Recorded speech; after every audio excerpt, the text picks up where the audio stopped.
know how he feels about rings, right? That's what this game is all about, rings. Well, there's a lot of talk about the heavy hitters in the NBA, but some teams are quietly slipping under the radar. And I think it's time to shine a light on the 6 most underrated teams in the league right now. First up, we've got the Golden State Warriors. I get why many people might be down on them. It makes sense at a first glance. They haven't made any major moves this offseason, and a lot of that uncertainty is tied to the Jonathan Kaminga situation. He's a restricted free agent, and while the Warriors want him back, they've been firm about only bringing him back on their terms. Kaminga's camp feels he hasn't been given a fair shot, and with the Sacramento Kings reportedly offering him a starting role and more opportunities, the situation has left the Warriors in a tough spot. While that drama has hung over them, preventing them from securing other free agents, it's not something that should be blown out of proportion. Why? Jimmy Butler.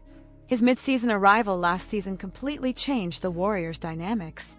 Before he came in, Golden State was hovering around mediocrity. They had a 113.9 offensive rating, which isn't bad, but it wasn't championship caliber either. The addition of Jimmy Butler, however, transformed them instantly. Their offensive rating skyrocketed to 117.8 points per 100. Their net rating jumped to plus 9.6, and they found themselves shooting better from the free throw line.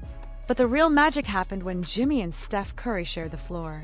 Together, they put up an insane 120.9 points per 100 and had a net rating of plus 7 while also holding it down defensively.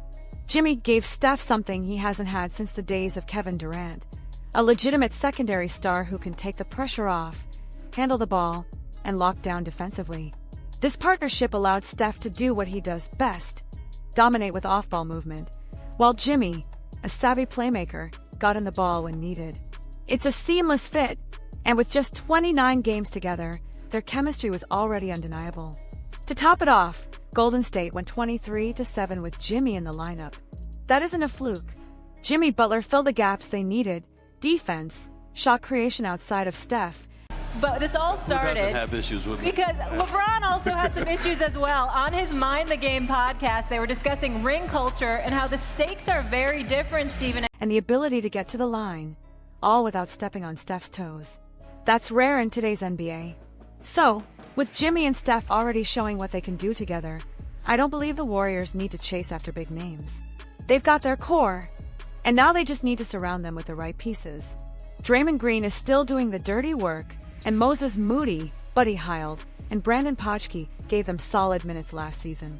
If the Warriors run it back with this group and give Jimmy and Steph a full off-season to build even more chemistry, they could be a real problem next year.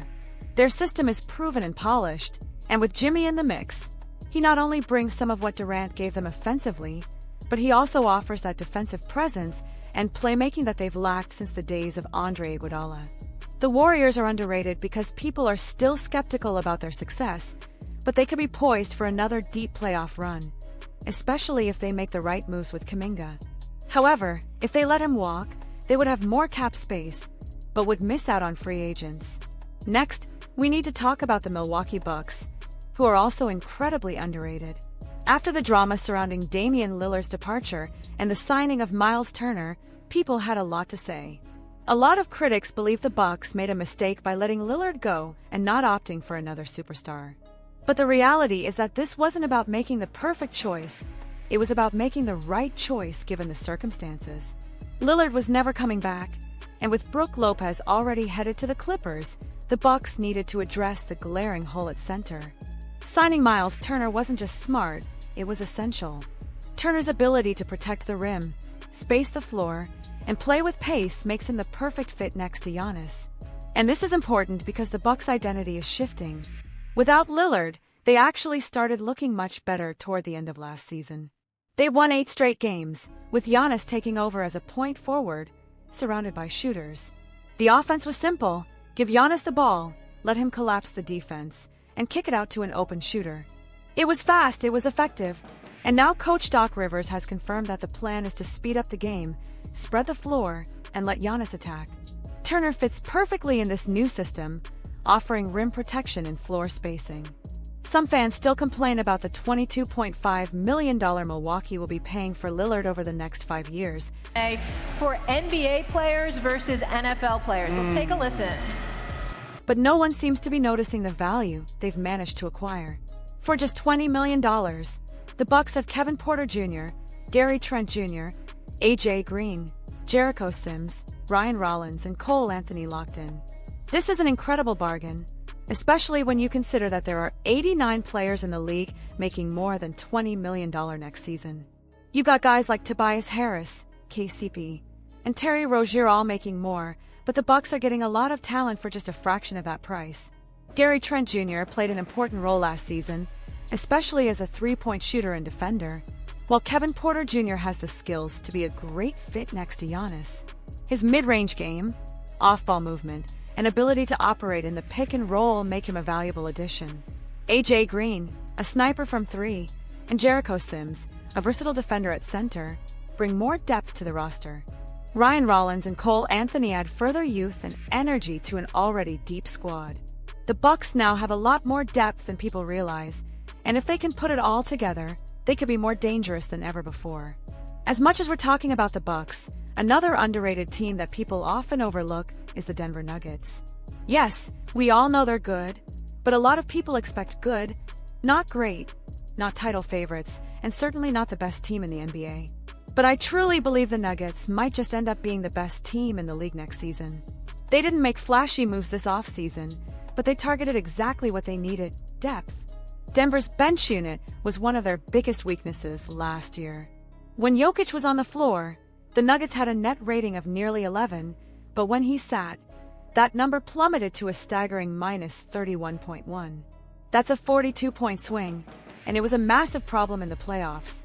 But now, with the addition of Cam Johnson, Jonas Valanciunas, I just want to hear what everybody has to say, and I'll respond. I don't know what the problem is. I don't know what I said personally. Go ahead. Get him, Gil. Tim Hardaway Jr., and Bruce Brown, the Nuggets have solved that issue. These aren't necessarily flashy moves, but they add experience, toughness, and the ability to maintain production when Jokic is off the floor. Cam Johnson is a smooth fit next to Jokic and Murray, offering spacing and cutting, and his ability to play without the ball makes him a perfect addition to the squad.